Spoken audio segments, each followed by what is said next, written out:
साल 1977 अमेरिका के उत्तर का ठंडा इलाका रेवन काउंटी, एक ऐसा शहर जिसे मैप्स पर देखने के बाद भी लोग पहचान नहीं पाते। जंगल इतने गहरे कि सूर्य की रोशनी भी जमीन तक पहुंचने से पहले थक जाती।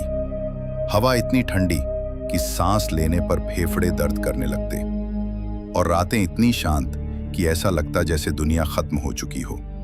इसी शहर की आखिरी सड़क पर था एक वुडन हाउस, पुराना, चरमराता, अकेला, जो डेकेड्स पहले एक फॉरेस्ट रेंजर का था, लेकिन उसके बाद कोई ज्यादा दिन वहां रह नहीं पाया। अब उस घर में रहने आया था आरव मलिक, भारत से आया एक 26 साल का जर्नलिज्म स्टूडेंट, जो सच ढूंढने में विश्वास रखता था। और डर उसके लिए सिर्फ एक साइकोलॉजिकल इल्यूजन था। कम से कम रेवन काउंटी आने से पहले तक घर के अंदर का माहौल अजीब तरह से डेड था, जैसे वॉल्स में भी आवाजें मर चुकी हों। आरव ने अपना सामान रखा, लैपटॉप सेटअप किया, और किस्मत की बात, उसके कमरे की खिड़की जंगल की तरफ खुलती थी। रात 11:25 पर वो एंकरिंग नोट्स टाइप कर रहा था, जब अचानक उसे लगा कि हवा बिल्कुल रुक गई है। न ब्रांचेस हिल रही थीं, न वुडन पैनल्स, ना ही बाहर कोई कयोटे की आवाज, जैसे पूरी नेचर ने सांस रोक ली हो। और फिर टप टप टप, विंडो पर हल्की हल्की टैपिंग। वो नॉइज इतनी स्लो थी कि पहले लगा शायद कोई ब्रांच लगी होगी, लेकिन ब्रांचेस तो हवा से हिलती हैं, और हवा आज रात डेड थी।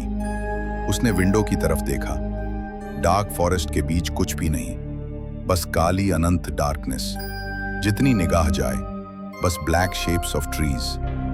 और तभी वो चीज हुई जिसने उसके स्पाइन में ठंड भर दी। खिड़की के बिल्कुल पास, बहुत पास, एक हैवी ड्रैग्ड ब्रीदिंग जैसी आवाज आई।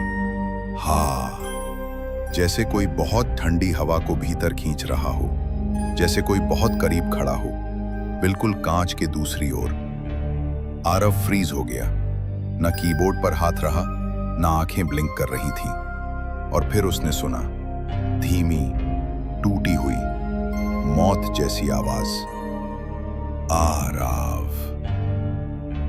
आरव का नाम, साफ, धीमी, अमानवीय। उसने घर की सारी लाइट्स ऑन की, पोर्च में भागकर बाहर देखा। वहां कोई फुटस्टेप्स नहीं थी। ग्राउंड पर फ्रेश स्नो थी, सुबह ही गिरी थी, और जो वहां खड़ा होता उसके निशान जरूर बनते, लेकिन जमीन बिल्कुल साफ थी, जैसे आवाज किसी इंसान से नहीं आई हो। कंधों में डर चिपकने लगा था, पर दिमाग फिर भी यही कह रहा था, हेल्यूसिनेशन है। उसे याद आया, new environment, cold stress, isolation, ये सब ब्रेन केमिस्ट्री को अफेक्ट कर सकता है। वो वापस कमरे में आया और विंडो बंद करके बेड पर बैठा ही था, तभी खिड़की धीरे से अपनी जगह से हिली, बहुत स्लो, जैसे कोई उसे बाहर से पुश कर रहा हो। और फिर विंडो अपने आप आधी खुल गई। कोई हवा नहीं थी, कोई लॉजिक नहीं था, बस एक धीमी, खुरची हुई आवाज जो कमरे में आई। Aarav, I found you. ये विस्पर किसी इंसान की नहीं थी, किसी एनिमल की नहीं थी। ये विस्पर ऐसी थी जैसी कोई ठंड से कटी हुई वोकल कॉर्ड से आती है, जैसे कोई डेकेड से दबी हुई आत्मा बोल रही हो। आरव ने पूरे रूम को देखा, सिर्फ उसकी सांसें थीं और परछाइयां, लेकिन उसकी राइट चीक पर किसी की ठंडी सांस टकराई। वो पीछे मुड़ा, वहां कोई नहीं, लेकिन उसका दिल पहली बार मान गया, यहां कुछ गलत है, बहुत गलत। वो सो नहीं पाया। लाइट्स ऑन करके अपनी चेयर पर बैठा, पर लगा कोई उसके पीछे खड़ा है। किसी को देखना नहीं, किसी को महसूस करना, ये और गहरा होता है। कभी कभी उसे लगा जैसे कोई उसके बालों को छू रहा है, कभी लगा कोई उसके कान के पास खड़ा है। और फिर बिल्कुल 3:03 पर घर का नीचे वाला वुडन फ्लोर एक भारी कदम से दबा। थंप, एक और कदम, थंप, धीरे धीरे, उसी हॉलवे की तरफ जहां उसका कमरा था। आरव ने कमरे का लॉक लगा दिया। कुंडी कांप रही थी, जैसे कोई हल्का हल्का उसे पुश कर रहा हो। और फिर दरवाजे के पीछे से एक बहुत धीमी आवाज, let me in just once. वो आवाज उसकी मां जैसी लग रही थी, पर उसकी मां भारत में थी। और आवाज फिर दोहराई, इस बार ब्रोकन, शेकिंग, डाइंग जैसी। आरव। सुबह 8:17। सुबह घड़ी का अलार्म बजा, सनलाइट कमरे में आई और रात की वो आवाज जैसे कभी हुई ही ना हो। सूरज की किरणें कमरे में पड़ रही थी, लेकिन कमरे का माहौल अभी भी ठंडा था। अजीब तरह की डेड ठंड, जैसे कमरे में रात अब भी खड़ी हो। आरव ने दरवाजा खोला। हॉलवे में सब नॉर्मल था, पर एक चीज गलत थी। सीढ़ियों पर बर्फ जैसी सफेद राख पड़ी थी। वो राख किसी बर्न्ट पेपर की नहीं लग रही थी। ये राख बहुत बारीक, ऑलमोस्ट पाउडरी, जैसे किसी इंसान की पुरानी हड्डियां राख बन गई हों। और उस राख में कुछ लिखा था, यू हर्ड मी। ये शब्द ऐसे नहीं लगे कि किसी इंसान ने लिखे हों। ये ऐसे लगे जैसे किसी ने उंगलियों से नहीं, अंदरूनी जलन से ये निशान बनाए हों। आरव का दिल जोर जोर से धड़कने लगा। वो ये सोच भी नहीं पा रहा था कि ये रियल है या हेलुसिनेशन। लेकिन एक बात साफ थी, जो भी था वो उसे जानता था, उसका नाम लेता था और अब घर के अंदर आ गया था। उसने रूम की विंडो बंद करने की कोशिश की, लेकिन विंडो फ्रेम अटका हुआ था, जैसे किसी ने बाहर से धकेल दिया हो। वो पूरा जोर लगाकर खींच रहा था, लेकिन विंडो 1 इंच से ज्यादा बंद होती ही नहीं थी।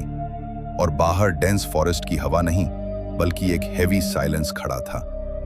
अचानक उस खुले गैप से एक सांस आई, सीधी विंडो की दरार से, मानो कोई अपनी नाक वहीं लगाकर गहरी सांस भर रहा हो।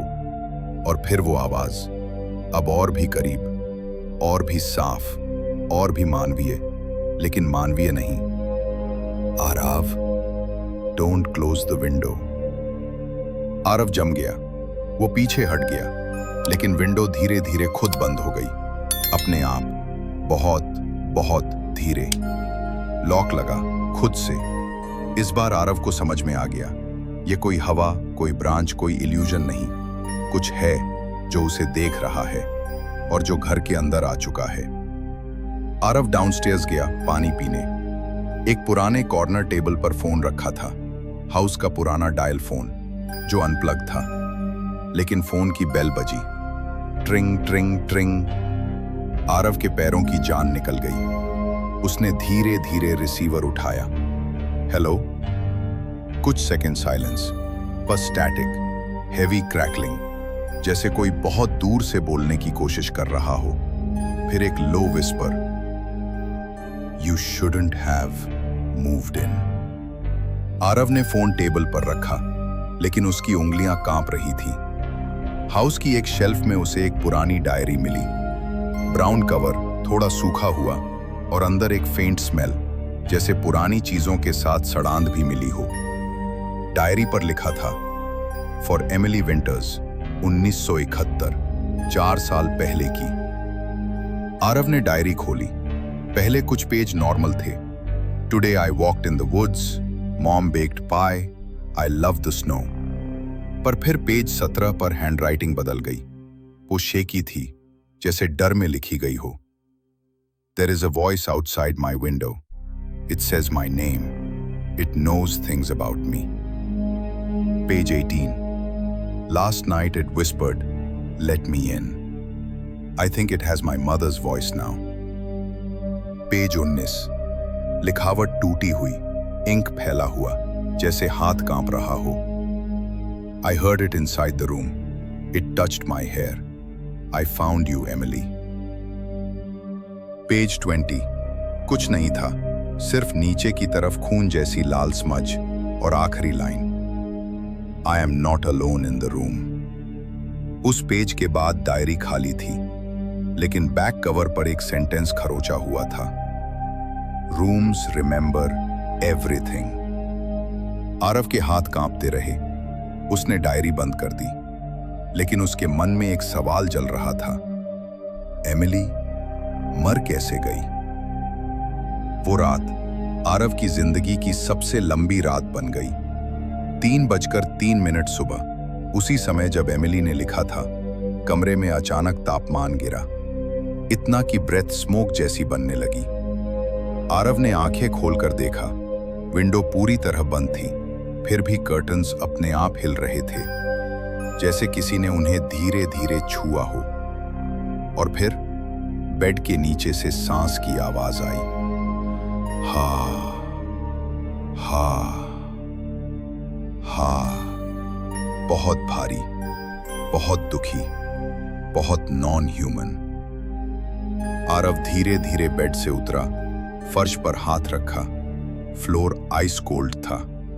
उसने फ्लैशलाइट नीचे मारी, वहां कोई नहीं था, बस dark emptiness, the presence beneath the bed. Aarav को लगा बेड के नीचे कोई मूवमेंट है। वो धीरे से झुककर नीचे देखने गया।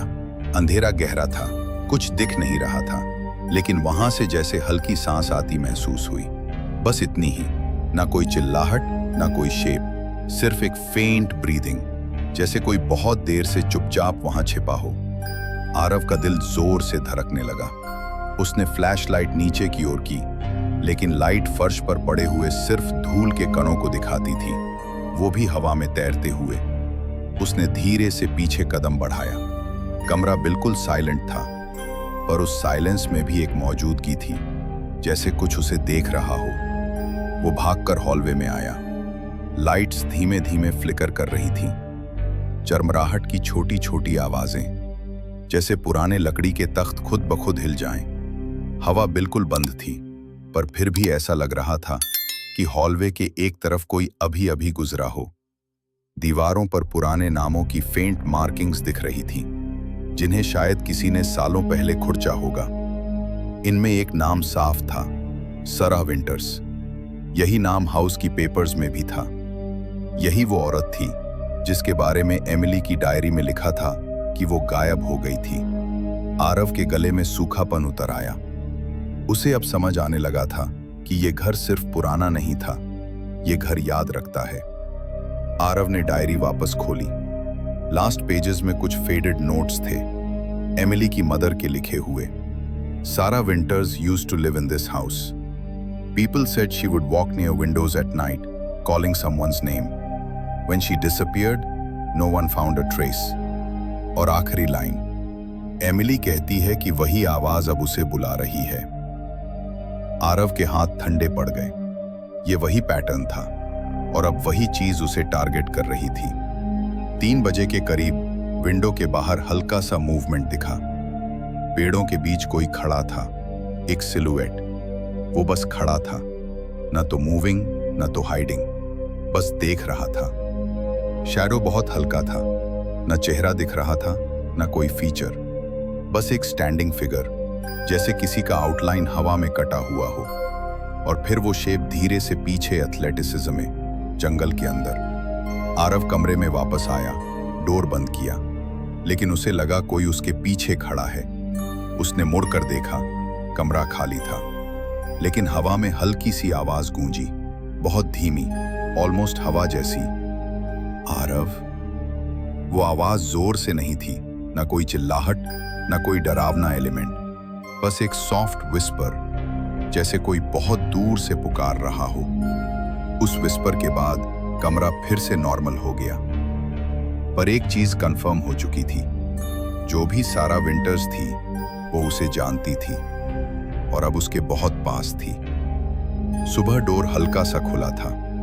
ग्राउंड पर कोई गहरी मार्क नहीं था, बस एक हल्की सी कोल्ड ड्राफ्ट और धूल में लिखा एक मैसेज, आई फाउंड यू। सिर्फ इतना और कुछ नहीं।